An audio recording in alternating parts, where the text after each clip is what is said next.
정부가 발표한 일기 신도시 특별법에 여러 가지 문제점들이 나타나고 있습니다. 사업 승인 권한이 경기도와 지자체로 나눠져 있는 문제나 또 공공기여에 대한 부분들이 명확해야 한다는 지적인데요. 일기 신도시 재정비 사업이 원활히 추진되기 위해선 공공지원 부분을 확대해야 한다는 의견도 나오고 있습니다. 보도에 이창호 기자입니다. 일기 신도시 특별법에서 쟁점이 되는 부분은 재건축과 리모델링 사업입니다. 재건축은 사업기간 단축과 특별 정비 구역이, 리모델링은 내력벽 철거와 수직 증축 등의 규제가 빠진 점이 쟁점입니다. 먼저 재건축은 일반적으로 사업 절차상 10년 이상 걸리는데 특별법 내용에 구체적인 기간 단축 방안이 담길지 관심입니다.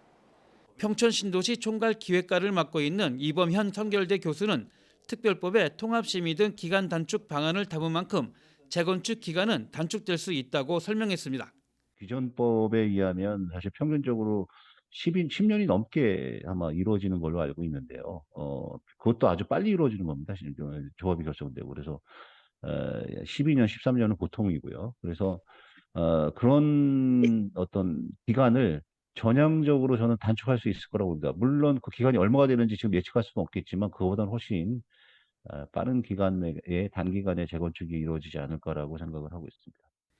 여러 개 단지를 하나의 특별 정비 구역으로 묶어 재건축하는 방식과 관련해서는 사업 승인권자의 일원화를 강조했습니다. 경기도의 협의를 얻어 안양시를 비롯한 지방자치단체가 승인하는 현재의 상황으로선 사업기간 단축이 어렵다는 입장입니다. 특별정비구역 재건축 사업을 위한 총괄사업관리자도 단위 구역이 아닌 신도시 전체 지역을 관리할 수 있도록 범위를 확대해야 한다는 의견도 제시했습니다. 총괄사업관리자의 권한을 이 단위 사업뿐만 아니라 단위 특별정비 사업에 대한 것도 당연히 총괄사업을 관리해야 되지만 신도시 전체에 대한 총괄사업 관리에 대한 것들, 특히 이제 그런 부분들이 공공이 좀 해줘야 될 것 같은데 그런 부분들에 대한 것들이 좀 검토가 더 필요할 것 같고요. 재건축과 리모델링 사업을 추진할 때 주민에 대한 이주 대책과 지원 방안, 단지의 공공기여 방안이 종합적으로 마련돼야 한다는 지적입니다. 리모델링을 추진하는 주민들이 요구하고 있는 내력벽 철거와 수직 증축 허용에 대해선 특별법 제정과 함께 정책적 판단이 필요하다는 입장입니다.